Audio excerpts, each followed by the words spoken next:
Whatever you do before you leave this video, click on the links listed below to enter the giveaway to win this boat and all of its accessories, everything. It is all going to one lucky person on the announcement day. It could be yours, so remember to enter so you can win it all. When you prep to go on a weekend camping trip, you need two things. You need camping gear and you need watercraft. And most people will choose which one they have to sacrifice to have more of one than the other. But I respectfully decline that notion. I want to have it all. Why not have as many watercraft and as much camping accommodations all in one? Sure, we'll have to make some things and mod some things and tweak some things, but it's worth it because going out here is the one time out of the year where we get to reset our soul. And so what we have to achieve to get it is worth everything. I need a multi-watercraft trailer, but not just any one. One that will survive an earthquake inside a toy hauler for hours on end and still be able to fit inside it, but hold crucial watercraft. Not just a bunch of small kayaks and inflatables that'll get owned in the wind. Actual capable watercraft that will help you fish anything. There existed no such trailer until now because we made it. The demands for this trailer are high. It has to do a multitude of things without breaking anything or breaking itself. We're gonna go past any campground into the deep sticks, park our toy hauler, drop this thing, tow it down the road, and put it in the lake, where we will load and drop in two very capable watercraft inside this lake we've never been on. One on top of the other. It's a lot of fun to make and modify small watercraft, but what's the point of modifying or doing any of that stuff if you can't take it to where it needs to go? Everybody's strategies and end goals for fishing are different, but I will tell you by the end of this video that you will have the tools to be more capable and versatile and put yourself on more fish.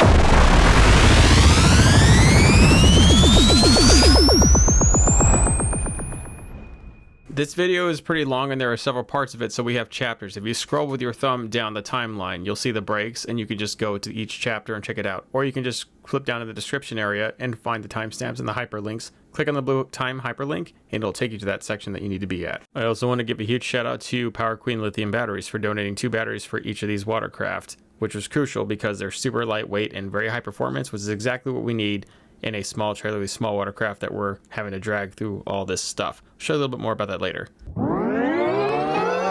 All right, I'm tired of this thing. I need that thing on top of that thing on this thing. All right, so this is the initial Yak Killer trailer. It's an abysmal failure of a project and I know it. I've done a bunch of short mods to it just to get it on the road and going. Actually quite terrifying now that I reviewed what I did and thought it was okay to get away with. Turns out this thing is just a super ultra light duty trailer with these half springs that are not going to support my overall load of what I want to accomplish. So I need to rebuild this trailer entirely. The more I take it apart, the more things I take with me. I don't know if this is actually even going to work. The design is just poor and I think I can do better. So I'm going back and forth with John from JDS Outdoors stuff. He's got way more experience than all of us in the crew. And he's just giving me a few ideas to bounce off. He's seen the video. One of you guys actually told me to go and hit him up, so I did. Talking to him, I really don't even want to convert this trailer. This guy posted this question. He said, well, his answer to my question was this. You know, he's not wrong. So after talking with John, it was clear that I was going to have to at least upgrade the axle and leaf spring. So I went and got those things. So I went to Tractor Supply and got an axle. We'll show you about that later. I also got leaf springs. You can choose between different types of leaf springs. I chose the ones with a hanger because they're a little bit more forgiving on your actual watercraft going down the road. I also got some small fenders to fit the small tires I'm going to put on. I'm trying to get the lowest profile so the trailer sits closest to the bottom that it can. That way I don't have to shove the trailer too far into the ramp to get the boat off. You're also going to need a safety chains, a coupler, and a trailer jack. Those are just standard items we'll go over later, but you need also additional items to make that axle mount to leaf springs. You need a hanger kit, and you need that square brackets, and you need U-bolts. They all come there. You'll have to buy them all separately, but those 3 things are what you need to actually mount the axle to the leaf springs. And then you will need the lug nuts for the actual wheels because the axle does not come with them stock. You'll also need a way to mount a spare tire, and you'll need trailer lights that are submersible. Walmart actually has a lot of these things, more than I expected, and they're much cheaper than they were at Tractor Supply, so just FYI, I would check that out. I got a parts and material list, cost breakdown, and everything I used in the description area below. If you click down there, you can see everything all the way to the metal, which I sourced from a local metal shop and not Lowe's or Home Depot where it's $1 million. I cut all the metal with a portable bandsaw and a giant chop saw with a metal blade, and I use flux core to weld the entire thing together. We'll be going a little bit more over those things and that is also in the description below the list of tools needed to complete this project.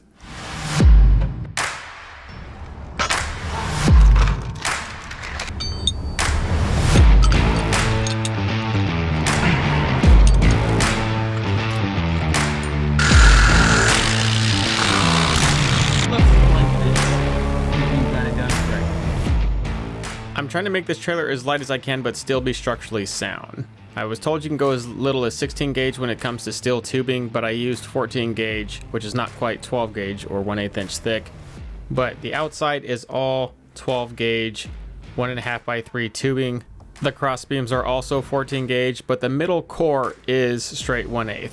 We'll talk about how we configure that a little bit later as we get in deeper into it. But we use a ceramic carbide blade, a 60 tooth on this 12-inch chop saw, and it cuts it all perfect to fit, and that's really crucial lining up the initial frame. If your trailer design or leaf spring placement is crooked at all, the trailer will always pull to one side more than the other. You will hate it. It will never run true, it will never back up correctly, and if it's too off, then you'll start having failures and it's just really unsafe to have. So measure twice, cut once, and then measure 3 more times before you weld it. To start welding, all you need is a flux core welder, and there are some pretty cheap ones that will weld 14 gauge and 12 gauge tubing all day. The titanium Easy Flux 125 from Harbor Freight is like $200.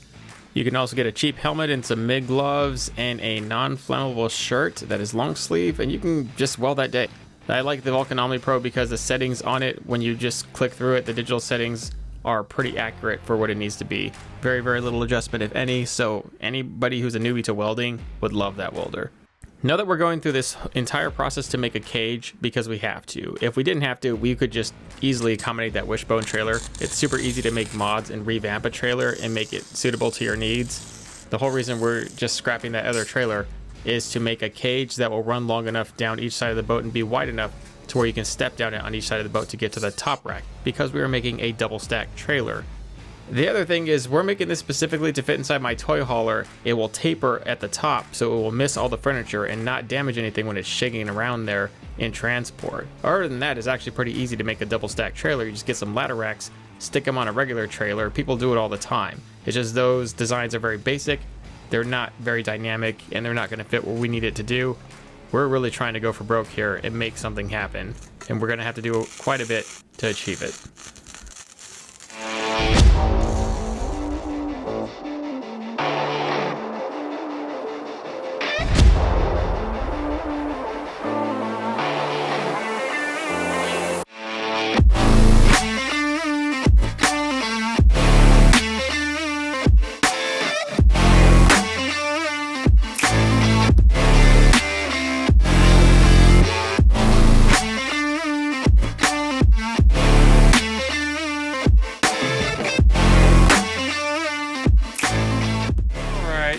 It's halfway done.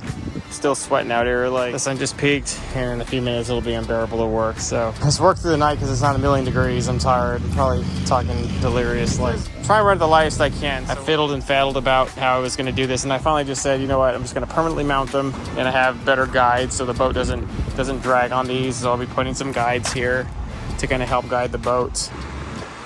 I did make it a little, well, I don't know. I kind of don't regret it, because I could have pulled it all the way to 9 feet, and then I would have been able to do a few more things here. But all that means is that I'm just gonna have to go get a 3x3, like a bigger one, like a 6-foot one, and then I'll be able to. I have to drag it out and chop it, and then I'll still be able to put the foldable hitch a little bit farther down, but then I'll have to join it.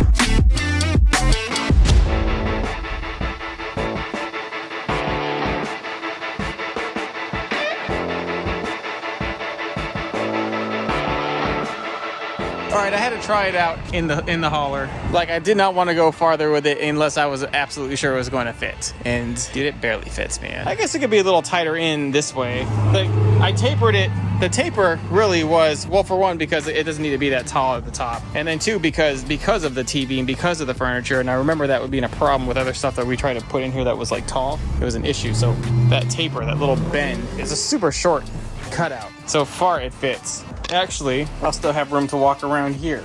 That's actually really huge. That's freaking great. That begs the question of what we're gonna do with this. So what I gotta worry about is now that we have it in here, this cradle, I might have to drop it a little bit. Also cleared the ramp, just barely. Just barely. Like we had 6 inches to go and it would have, if we moved the tires up any farther up, we would have been screwed. So thank heaven I'm right a lot when I guesstimate these things, but really I was a little scared with this whole, probably should have, you know, wish I had CAD or something. I don't have the patience for any of that.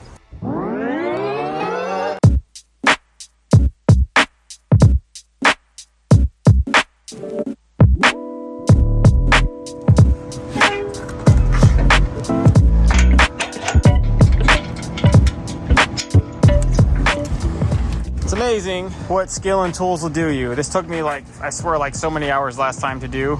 That was that on a different boat, and that took me like an hour of actual real work with the right tools. And that's going to give us a huge deal when we're in the toy hauler. Obviously this tongue would stick into my bathroom if I didn't have it on. So pull it.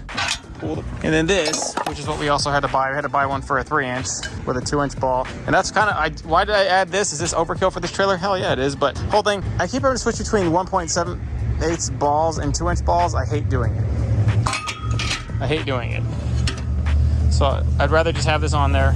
Because it also allows you to have a much longer tongue, which does allow me to not have to stick my truck in deep when like the water level's low. And that was a big problem with this trailer. I constantly was having to stick that thing way in the water. My truck was all in the water like that. I hated it. I hated it. And I also can't see my boat. The boat's not far enough back behind the truck. Truck's too tall and it's not far enough back so I can even, like, the whole thing disappears without a review mirror camera. Can't see it. Can't tell if it's still there. Can't tell if someone stole it. Perfectly folds out of the way in that corner and just tucks in that corner. And I didn't plan that. I had hoped that it would end up like this. But I didn't plan that. That just happened. All right, so what I did here, so both of these, I gotta clean them up. There was a pretty treacherous little learning curve to making these little offset brackets, where they offset and slant on the curved bank to go like this and down. And we'll secure them in here with some sort of bolt or screw or something. Something will go in there, some sort of pin, probably a pin. There's a little gap in there for like a detent pin. A detent pin will probably be really perfect for those. I got them clamped because I finally got them spaced on each side, but the ones in the middle are really important because now we have this beam going across. For one, it'll keep all the rails together, and two, it'll be one of the actual guides because that's a tri-hull design on that kayak. So it'll be guides for it. And go ahead and secure these and then measure across, cut tubing, weld while it's on the track, and then that'll be it. We'll have perfect spacing between these and this, and it'll be perfect height because it'll connect to this.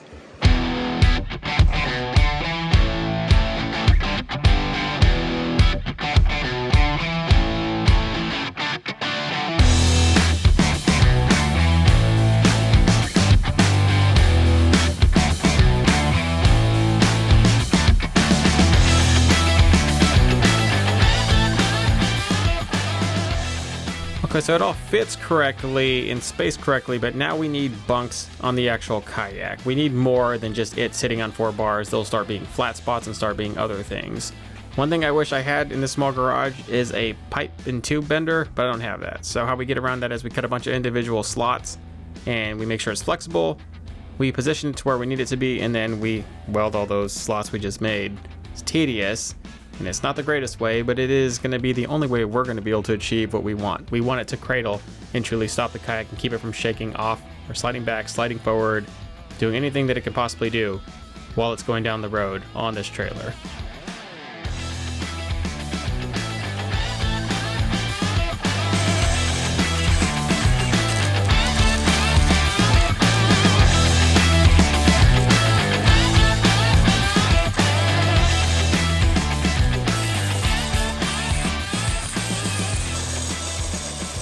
There's also the notion that those 4 welded support beams are just not very well placed. Those welds we have are not suitable for its flexing and moving around, so we're going to go ahead and weld bottom brackets, and we're going to go ahead and weld some other brackets on the top. We'll show you those a little bit later. So the deal is here, weld a piece of pipe, and then obviously we're going to have an angle. We'll butt the boat up in a little bit, but right now we're just butting to make sure it's going to clear the kayak. Angle supports this way and over there. That'll stop it from shaking back and forth like that, and it'll also resist bowing. The Shapiro straps have an extra strap that'll strap to the other side, and we'll be able to put these right here. We'll drill the hole so we know where to mount it, and then we'll paint it. And then these will just strap right over the kayak very strategically, and then again over here.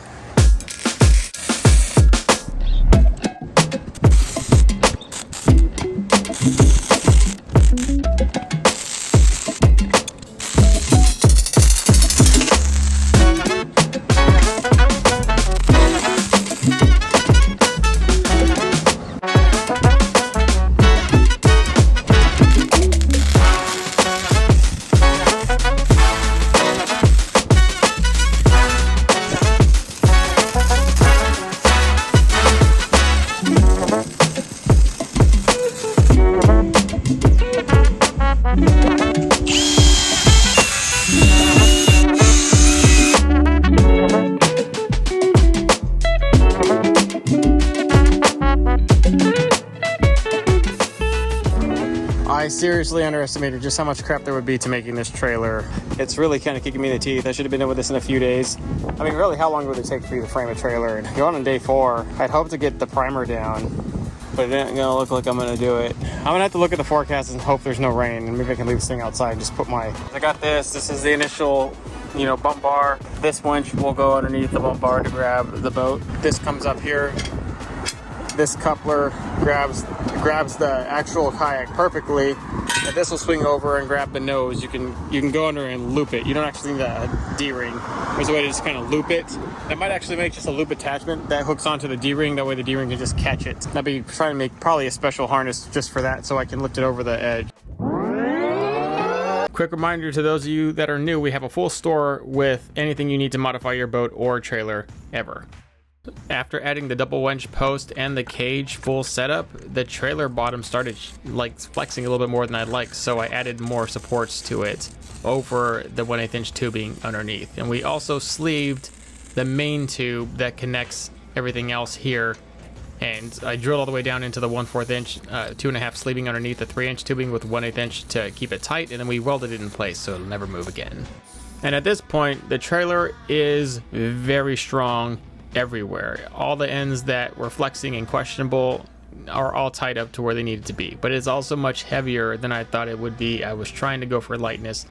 It is much lighter and still easy to move around and pick up and turn around, so at least we got that going for us. If we had to use 1/8 for the whole thing, it would have been unmanageable. We also might have gotten away with doing maybe less, but I don't really know. There's just certain parts where the stuff flexed, the tube flexed and the trailer flexed, and it had to have all those beams. It had to have all these extra supports and brackets. And then I also got a lot of practice welding. If you remember my first initial trailer mods, the welds were hideous, and well, now they're not. So building the trailer is almost done. There's just 1 or 2 more things.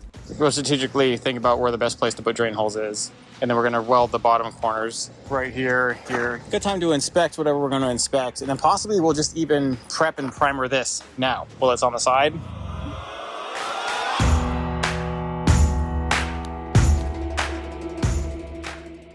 I drilled holes, drain holes in spots where I thought water would collect. I drilled multiple holes in each tubing at 1/2 inch, and I was told to do that by the audience, saying that if you're not sure your welds are absolutely waterproof, that you need to have drain holes, otherwise your trailer will rot from the inside out. Now for the painting. We got all this oil and this coating that comes on the steel. We got it all off with Crown Camp Fuel, got it pretty clean, then used water vinegar mix to get off the rest, some acetone or some alcohol to prep the surface. You can sand it if you want it. We did sand it because the primer holds better. We're using Ace Rust Stop primer, which is really good primer, and the paint is also really good. Probably the best stuff that you can probably get for trailers. If you roll it on, it's going to be thicker and much more robust, but spray painting's what we're doing. So now we can just easily paint the rest of this trailer. We'll have enough primer to paint this trailer. We'll inspect this thing a little bit closer in a little bit. We got to really go and polish up. It'll be so much easier to polish it up now that it's off the trailer. Let's clean the remaining bit that we can with naphtha. You know what? Shit. Wow, that primer is legit. I mean, hopefully maybe it's what I've been looking for, man. Chris, I think you're spot on with this primer. All right, it's looking pretty good. All right, let's clean this up and paint it, flip it over. Or actually not, we're not gonna flip it over. We're gonna prime this, and we'll paint it while it's like this. We'll clean this up though, and then we'll get it real nice, clean like.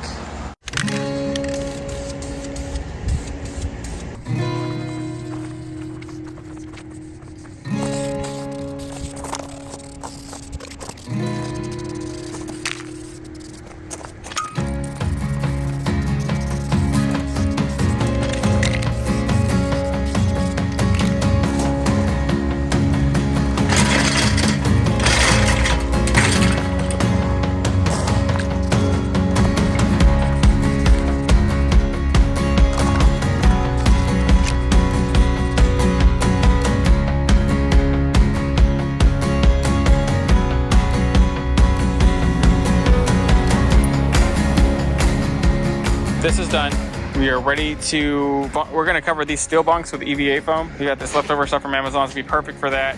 I want some sort of buffer between this, and there's enough of a gap between this and that we're gonna be able to run some gator skins. Rubber matting as a bushing, as a bumper and a bushing on top of this between this and that.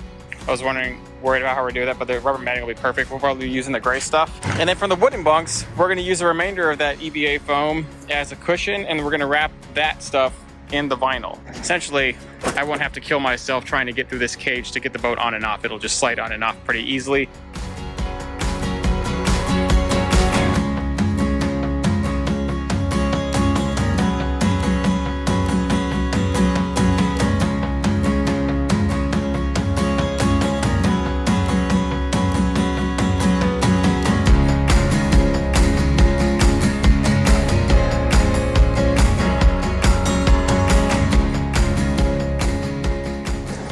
All right, so this is on. This provides protection on the rail, and also put these pins in. So now those are in. That's what actually locks it in place, the detent pins. And there's 4 on each side. The cradle itself is very much in there and not gonna move. The whole thing is much more stable with the brackets down here that we welded in, and then obviously the cross beams here and the roller here, which is what was really very much needed. So we're gonna cap these off, and then we're gonna put the kayak up here, and then we can add the final mod for the kayak to keep it in place. We got these straps.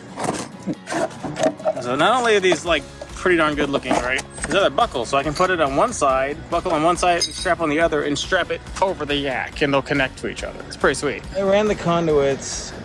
I just welded them all the way down the bottom. I had no other idea. I had to make conduits. And I just welded some other small ones there, just that kind of the cutoffs that I had to use before I cut them all the way. I had it all the way out here, but obviously I wanted to stick the lights all the way out here, and then I realized that I couldn't do that, and why I couldn't do that, which is why that's there. That's all right. That's why I needed reinforcement anyways. Here's a license plate, and I don't really want to rig the wire up right now. I'll do it tomorrow. There's like a few final things I got to touch up on the trailer before it's finally absolutely ready.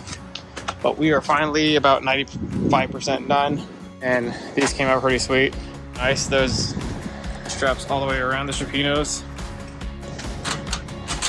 Vinyl for the bunks. The cage was a sensitive subject. Do I lower it? Do I heighten it? Like there's a point where I wanted to keep it lower, but then I couldn't get into the boat and rig. And then I also had to think about if I got to finagle the boat inside the cage to get it in, do I want it to really be low? Like right now is as low as it can get without it starting to cause me serious problems with bending up and hitting my head or getting too crunched in. It might, it's that stuff. And then obviously when it's in the water and it sinks and you have even less room to work inside the cage, then I think it's at the max height it can be. It's a little high. Like it's a little higher than I wanted it to be as far as getting the kayak on. But the point is that we can get the kayak on.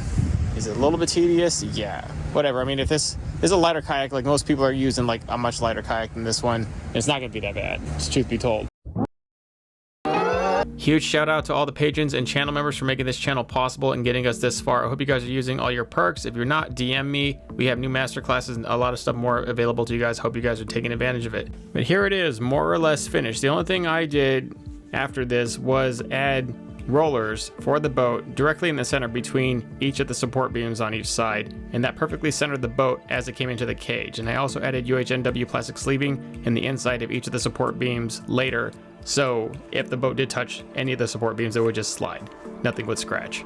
Now it's time to see, is this gonna do what it's supposed to do? Is it gonna fit in here? And can I haul 2 boats inside a trailer and pull off the camping trip that I'm trying to pull off? All right, it fits, just barely. We almost made it too big, and it had to hang off the end to make this work, and I had worried about that. So either way, we were gonna lose. There's no way to win, I think. I don't know how, it feels like we have less space than last time, but the boat was in just as much as it is, and the tongue was out as much as it was. So actually, no, the tongue was out here, and we had to center it more. So I had this little walk area, and you're not gonna mess your head. Maybe put a foam pad here to dummy proof it over the sprocket, or whatever you want to call it, the winch. If it's actually perfect, we angled it, we can walk right through there. Obviously it looks a little mess for strapping it down. We do a cross strap across the top, and we torque it down pretty good. And then we winch the bottom axle. I don't know if you can see that all the way down. We wrap it around the axle. It's just loosely wrapped right there, but we have one wrapped pretty tight from this pivot point all the way in there, and that actually keeps it from not moving at all. So from stopping it from moving this way and then this way, and then the yak don't want to move at all. Swayed a lot. So yeah, we're gonna have to do something about this. All right, I got straps here, straps over the boat, straps underneath the trailer to get the winch. I got some Harbor Freight little chocks, bolts them together with a piece of wood so they stay that way. I've got the little bowl, for that thing, and I put gator skins underneath it. I don't know if you can see that. And what I have is a trailer that will not move. Like, I am shaking the ever-living out of this thing. And truly, that is what will happen to it pretty much for 4 hours in a row. Sometimes some of you guys are gonna go out there for days. So some extra large, heavy straps, always needed. Let's see it through. Let's see it go.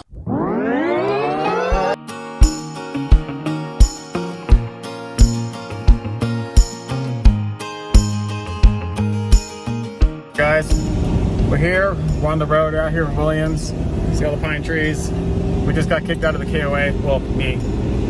I got kicked out of the KOA by the most idiot staff you've ever seen. I'll tell you guys all about it. I've never been kicked out of a campground before. Anyways, we're gonna go to a different spot, hit the lake, and we're gonna get this trailer and those jacks in that boat in the water somehow, some way.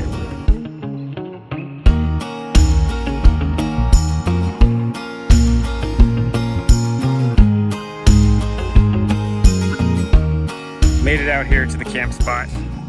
A little bit farther out from Williams, or where we usually stay. Got this rigged up.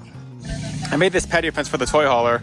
I had this on my other channel, DIY Culture. You want to check this out, how I made this, but it's because nobody actually sold these for a toy hauler. They all had to be custom made. Nobody actually manufactured them. So at that point in time, I just made one myself. This is the Clean Power 12-volt 50 amp hour battery. 50 amp hours.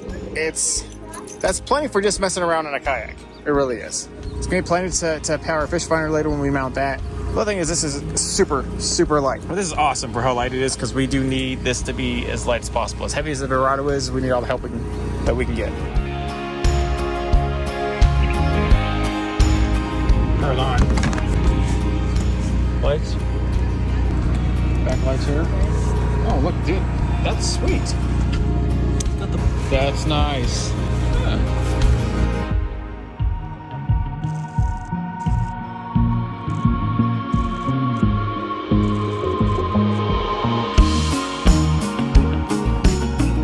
Alright, got the lights on. Let's check this thing out here. Lip mode is this.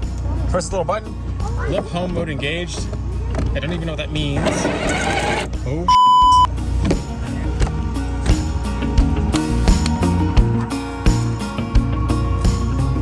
I think this actually turns the motor on. There it goes. That's freaking sweet. Dang! What we don't have in here is a legitimate master switch, which is what we have to fix here. But we can go in here and do that at any time. This is what we will do. We will put a TV Nation master switch in here. And maybe put a little harness to hold this thing in there. This is actually meant for a pretty big battery. It's meant for like this size battery, which we did have one. This is another Queen Creek battery in here. This is 100 amp hour. I didn't think it would fit. Look, it's visibly very big. But I'm looking at this now, it probably would have fit in there. That's 100 amp hours. Maybe not. Maybe it's just slightly too big. 50 amp hours is fine. We'll be taking this thing out today, though. We'll be trying it out.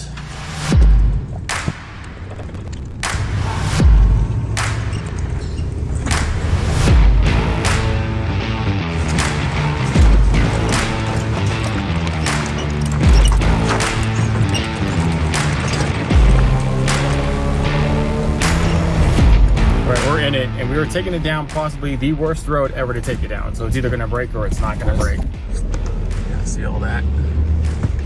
We're gonna avoid those things. We're gonna try.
is in here? Does anybody really know what's in here?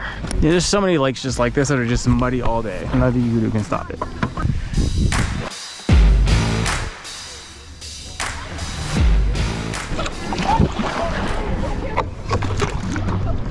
All right, let's mosey on over to my son, who's just out there. He's doing it. Look at him go.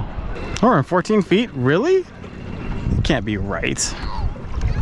There's no way.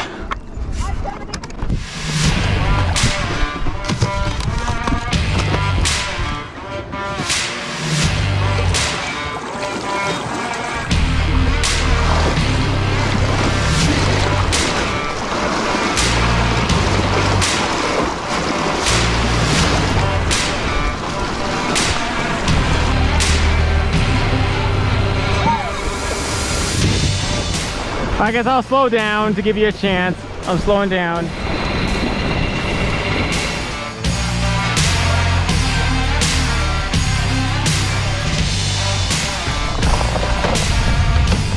For yourself.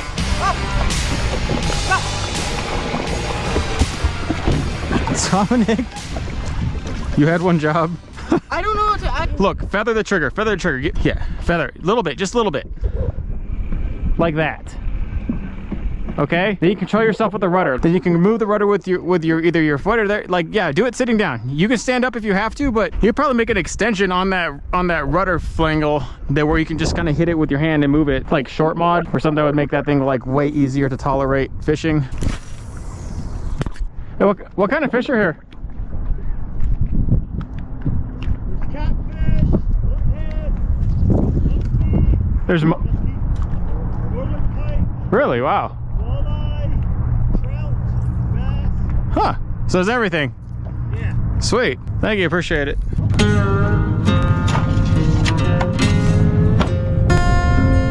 We're at 6 feet of water above. If you said there's muskie, we're gonna go for, and so there's muskie and bass. Catch a little pike. That'd be pretty awesome. Just as likely to catch a pike off of that spinnerbait as we are off this chatter, but I'm gonna throw a chatter for a second. 4.5 feet. We're super shallow here. I wonder if they're here in the flats. Have it out there. It's got lights, it's got a rig. I'm gonna finish up the electronics in it and give you a few more spot lock options. It'll be awesome. Look, you're out deep enough, just let it drift. Just stand up and fish and let it drift. You don't gotta worry about controlling it. What? Oh yeah. I have pliers. Oh yeah. Here, come here. You can do that.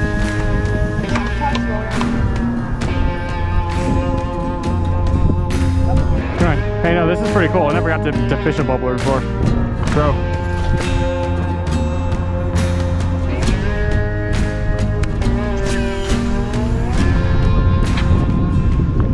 Oh, I got one, Dominic. Legit got a fish. Or do.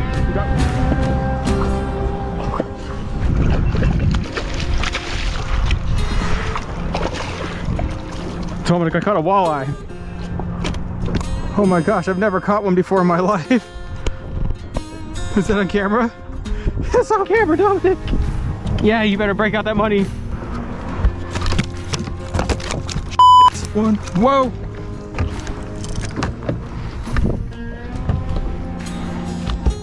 Dude, that fish has serious teeth. It is meant to end lives, this fish. It is 20 inches. 19. We're gonna call it 19 or 19, just over 19. Go. That was dope.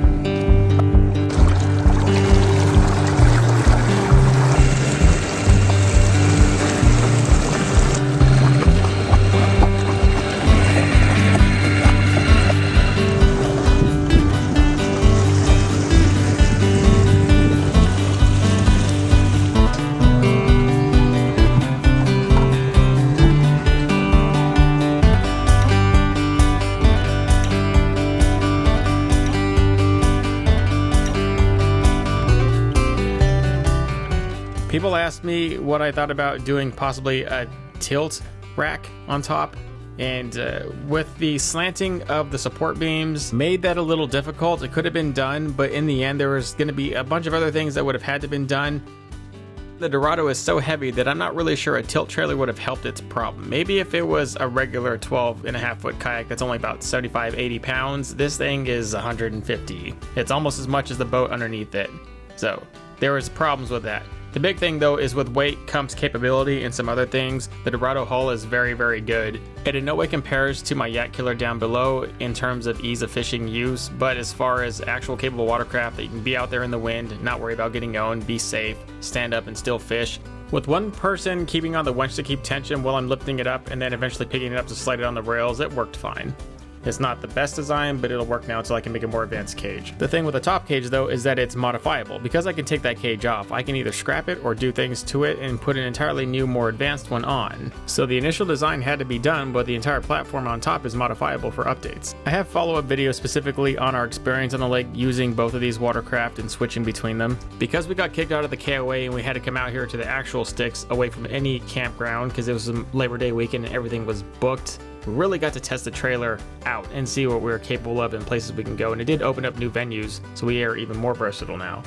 Here it is. Let's talk about what went well and what we missed. But truth be told, we did not miss a lot, so you'll be happy to know that. We actually got pretty close to the mark. There's only a few things that I would actually add on and really not change. The fold-away tongue worked like a charm, nothing in the frame cracked, and we took it on the most gnarly of roads ever. This is a seriously gnarly road. No broken welds, nothing. Last few things I did for the boat hull before I took off is I added this UHMW plastic sleeving right here. It's on all four corners, and that's just super, super slick plastic, so if the gunnel hits it, it doesn't bind, it just slides right in, and I have it on all the four. Actually works exceptionally well. The pins held fine, all but one pin stayed in during like the serious road that we went down where one flew out. I don't know where it went, rest its soul.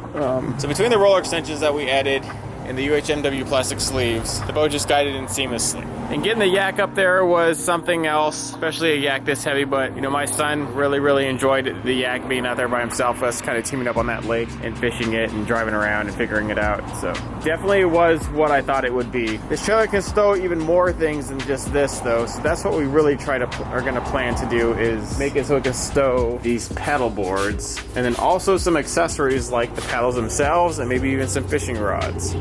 So the paddles themselves won't be the paddle boards themselves won't be too terribly hard. I mean, all you gotta do is just lay across gunnel layouts and they lay on top of the gunnel and they sit inside the cage.